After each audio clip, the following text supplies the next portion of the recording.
Hi there, everybody. My name's Grace. I am from Wisconsin, and I'm so excited to be here in Blanding, Utah. I have very close ties to the nuclear industry as I'm an engineering student. I'm in my last class right now at the University of Wisconsin-Madison. For my bachelor's degree, I have worked on the utility side as a co-op. I have visited 7 different nuclear power plants, 2 different fuel manufacturing facilities throughout my year as Miss America. And as Miss America, I do a lot of work to kind of combat stereotypes and to have important discussions surrounding nuclear. And I do that through telling stories. So you guys are going to have to bear with me as you go through the journey of my wonderful 21 years of life that I have, and so much wisdom, you know? So, common question I get is, how the heck did you get into nuclear engineering? Let's be honest, I don't look like a nuclear engineer, okay? There is a certain stereotype. And it's always a fun story. I was very fortunate growing up that my dad was a civil engineer, so I was always exposed to science and math and technology. He would take us to construction sites. I loved watching these bridges get demoed overnight, which now in hindsight is kind of a little bit of a red flag, knowing I'm in nuclear engineering, but it's okay. But I loved that process. I loved seeing people build things and do things for good, for benefiting humanity, using science and math to identify patterns and create something awesome, right? So I knew engineering was going to be the option. Now, I did not know what kind at all, because how many of us when we're 16, 17 years old actually do know what the rest of our life is going to look like? So I'm touring colleges with my mom, and I was actually specifically at Texas A&M, I remember. I'm going through the list of engineering majors, and I see electrical engineering, and I'm like, my brother went into electrical. I can't do what my brother did. Heck no, right? My little sister. All right, civil, that's what my dad did. They're dirt pushers, you know? All right, mechanical, that's just basic, you know? I'm like, I can't do mechanical. And then I get to, no shame to any mechanical engineers out there, by the way, but I get to nuclear engineering, and I'm going to be honest. I look at nuclear engineering and I go, man, what a flex it would be to say I am a nuclear engineer. So that's what started the interest. Now, I want to inform you all that my knowledge of what nuclear science was at this time was that nuclear bombs exist and there are a maximum of 2 nuclear reactors in America. That's what I knew about the nuclear industry. Very optimistic, right? So I go back home, 16 years old, and I'm talking with my dad after touring all these colleges, and I'm like, all right, Dad, listen, I think I've got it narrowed down. I want to do good things in the world, and I'm leaning towards thinking either aerospace or nuclear engineering. You know, they both do really, really cool things. It's really, really hard. You know, why not? Let's see what happens. Now, my dad puts on his dad voice. How many of you are parents? How many of you have a parent voice? You know exactly what I'm saying. So he puts on his parent voice, and he looks at me and he goes, Grace, don't go into nuclear. There's no future there. Now, I'm going to be honest, 4 years ago, if I knew what I knew now, in that time frame, I might have agreed with him. Now, how many of you have had teenage daughters? Okay, you seem a very willing participant. What is a teenage daughter's first... I'm pointing to you in the glasses, red glasses. What is a teenage daughter's first instinct when her dad tells her not to do something? Exactly. She goes and does it. So I started in nuclear engineering out of spite against my father. That's what started this all, which is not an inspirational story. It's not a good story. I always say I have a bad origin story of how I got here. Well, now 4 years later, I'm a pretty widely recognized nuclear advocate as Miss America. So how did I end up here? I always say I got into nuclear out of spite, but the reason I stayed in nuclear is a much better story, I promise. In that first semester of school, I was exposed to where nuclear science exists all around me. It's more than 2 reactors in America. Shocker. It's above 90 now, which is very exciting. If you don't know, we had the first new nuclear reactor built in America in over 30 years come online this year. That is a huge, tremendous win for the nuclear power industry, and we are very excited because we will continue to need more uranium to power those energy plants, power plants, words. It's okay. That first semester, I learned that exit signs, they have tritium. That uses nuclear medicine. How many of you have had a banana recently? Bananas are radioactive. Watch out. It's fine. It's healthy. Granite countertops, anybody? Granite countertops are radioactive as well. Nuclear science was a part of my everyday life, and I didn't even know it. And then I learned that it saved my dad's life twice from cancer through nuclear medicine. The same man that told me not to go into nuclear was alive because of this technology. He's still alive, happy, healthy today. I want to specify that because sometimes I forget to and people get really worried. But he just retired, he's doing great, and is super pro-nuclear now, by the way, as well. Nuclear medicine, 1 out of 3 times you see your doctor, you're getting treated by nuclear medicine in some way, shape, or form. Now, I realize that this is all around us. So why aren't people excited about it? Why aren't people shouting this from the rooftop? Why aren't people actively pursuing nuclear science as a career? Why am I only graduating with 14 other undergraduates? This needs to be a bigger program. And I think the best analogy for it is in the medicine field. MRI machines. How many of you have used them, heard of them, had an MRI machine scan, all that good stuff? A lot of us. That affects a lot of people right now. I'll be honest, some of my audiences at nursing homes, typically almost everyone raises their hand for that. When MRI machines first came out, they were NMRI machines, nuclear magnetic resonance imaging machines. People refused to use that technology simply because of that N at the beginning of that. So easy solution, get rid of the N. And now they're just MRI machines and everybody uses them. It's a widely accepted piece of technology. So we have this branding problem with the word nuclear. We have a PR problem with the word nuclear. It's not a science problem. We see the science happening right here. And we see a great group of people doing that science at places just like this one. One of the most exciting things for me about getting into the nuclear industry is when I started working for a utility company as a co-op, and I started in a remote setting, because COVID, yay. The first time I went to a nuclear power plant, I will never forget it. I'm driving from Wausau, Wisconsin, smack dab center of the state, and going down towards Chicago, so about a 4-hour drive. And I'm driving along. It's a lot of flat in Illinois, if you've ever been to Illinois. Don't go there. Don't recommend it. I'm from Wisconsin. Of course, I like Wisconsin more. But driving through Illinois, there's a lot of flat. And all of a sudden, I round this corner and come around some trees, and you see the cooling towers. And my reaction was one that I never expected. I actually started shaking from excitement. And that's not because I was like, oh my God, it's a cooling tower. How cool, because cooling towers really aren't that exciting. It's because I looked at that power plant and I knew that it wasn't just one person that made that happen. I knew it was a team of people working together from different backgrounds that weren't afraid to call each other out on errors, on flaws, on things that need to be done better. It was a group of people that made that happen. And it's a large group of people that continues to create clean electricity through nuclear energy for 20% of America. That's an insane amount of electricity at the end of the day. Now, driving in, quickly composed myself and went through and saw the power plant and was continued to be amazed. And I still am every single day. Every day I learn more about this industry. Every day I love to hear stories from people within nuclear. Whether it was a former Navy nuclear reactor operator on one of the submarines, all the way to miners and all the way over to people who have been working as a reactor operator in a power plant for their entire life. It's the people that make this happen. And I want to say that again. It is the people that create clean electricity in a safe, effective, and reliable manner. That is the most important thing that we need to be prioritizing. We can't have people getting into this field out of spite. We need to provide mentorship opportunities to establish growth and to establish a secure and reliable workforce in the future, because it is always going to be the people. Thank you. And I think I'm taking a couple of questions as well, if anybody would like to ask a question or two. I'm an open book.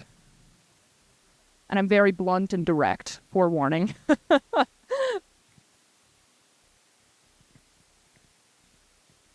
Yeah.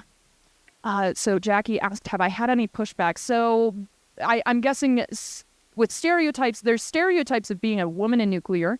of being a woman, period. Not many people expect me to say I'm in nuclear engineering. And when I do, typically I'm put into a box of nuclear engineering as my only personality trait. And then all of a sudden I'm wearing a crown and a sash and they're like, oh, she has more than one personality trait. Oh my God. So it's something that is really interesting because Miss America in and of itself has its own stereotypes. I'm sure some of you, when you read Miss America was going to be here, might have had a couple of questions yourself. But at the end of the day, we're an organization that is about championing women's education and supporting people who aren't afraid to make change in their society. I never competed in swimsuit. I never competed or was judged on my physical appearance. It was about who I am up here. And that's been really incredible because this is a platform to talk about nuclear engineering and nuclear science, which is something I'm guessing the Miss Americas of the 80s and 90s did not do. And it's truly something that every Miss America has an important mission, but it's been really fun this year to have an unusual year in which 90 to 95% of the appearances I make are related to nuclear in some way, whether it's nuclear education or going to a power plant or helping with international policy. I just came back from Paris and Vienna, where I was working with 177 different countries to ensure that we have global standards moving towards zero carbon energy and reliable energy. Because right now we've got all of these politicians, I'm gonna go on a little rant here, sorry, politicians that are making plans for 2050. These politicians are not going to be around in 2050, all right? I'm going to say that. The people who are carrying that out are the people right now who are growing up, who are taking on the next field, the next generation, and the next level of innovation. And that's why young people need a voice at these international level decisions, and I'm really honored to be that voice. Like I said, I'm very direct and very blunt, so sometimes it rubs people the wrong way, sometimes it works, so it's very fun. Any other? Yeah. Yeah. Sure. So right now I'm in my last class. I mentioned I graduate this fall. I also finish up Miss America in January. Miss America is a full-time job. This is a paid position, so that's through this year. But after this, I actually will be working with a utility company in a very unique role. It's never been done before, but about 60% of the work I'll be doing is nuclear engineering. So core design, I'm hoping specifically on boiling water reactors, BWRs, if we've got some other nukes out here. And then the other 40%, I always say I talk too much to be just an engineer. I like people too much. So we're going to kind of capitalize on that. And I'll be working on still the policy side of things and communications and outreach because I think it's really important to have a young advocate on behalf of nuclear. Yeah.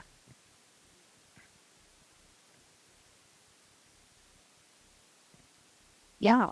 So, I've thought a lot about this because I'm like, what if we just did a rebranding? But the thing is that's really difficult to do, but it's also difficult to fix a already damaged brand. But what I will say is the fixing the damaged brand is going better than I thought it would.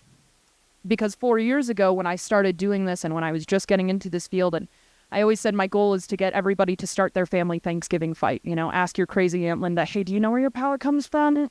Well, it's not clean energy. Start that family Thanksgiving fight. I encourage you all to do it. That's coming up.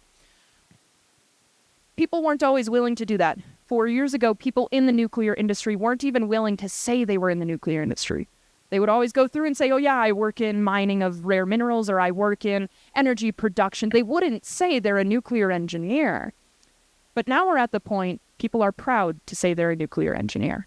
They're not afraid to say that. They're not afraid to embrace it. General public, this is the first year in quite a while that the majority of Americans support building new nuclear and support nuclear energy. That was released in a recent Gallup poll. On the federal and on the policy side of things, NEI, the Nuclear Energy Institute, released some really awesome reports on this. Historically, only about a dozen bills were proposed in support of nuclear. Rarely did they get passed. This year, between January and July, over 200 were proposed. And some of them are passing, which is very, very exciting. So what I ask of all of you is, one, start your family Thanksgiving fight. Educate people. Always provide that opportunity to allow people to ask questions. People are curious. We're all curious. We all always want to learn. And nowadays, we have this unique political climate where, for once, we have a bipartisan issue because nuclear is both green and zero carbon, but it's also strong, reliable jobs for people to go and work in. And it's reliable energy for Americans to use, and it can be all American made. We've got the facilities here to do it. We just have to embrace that. And that's something that I think is going to be really incredible. So, start that family Thanksgiving fight and know who you're voting for. Energy is going to be an increasingly more political subject. Our utility bills are going to keep going up. Parts of the country, California, sorry if anybody's from California, but man, they get rolling brownouts all the time. That's just not right, We should have access to energy and electricity at all hours of the day for as much as we need. Any other questions?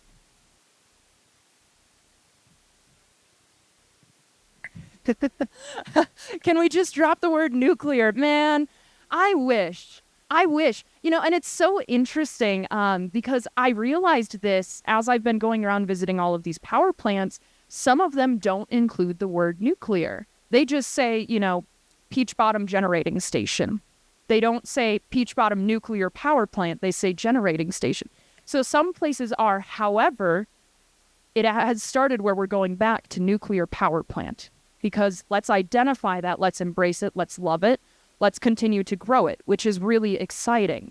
I think one thing that we could use a rebranding of is the cooling towers because I was reading about this and I'm like, there's actually more coal plants. Like more cooling towers are at coal plants than they are at nuclear power plants. Why are cooling towers so associated with nuclear then? Because they're always on lakes, typically, or on rivers of some sort. There's not that many with cooling towers. So it's really interesting, but that's a fun fact. So yeah, go ahead.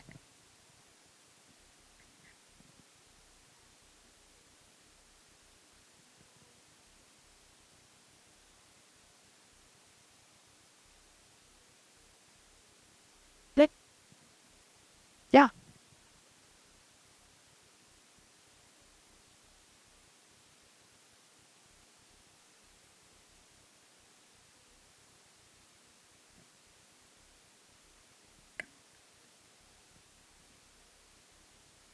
Okay.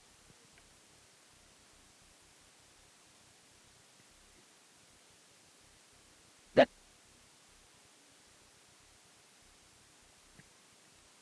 yeah. So she asked about spent nuclear fuel. How are we going to handle that with no repositories right now?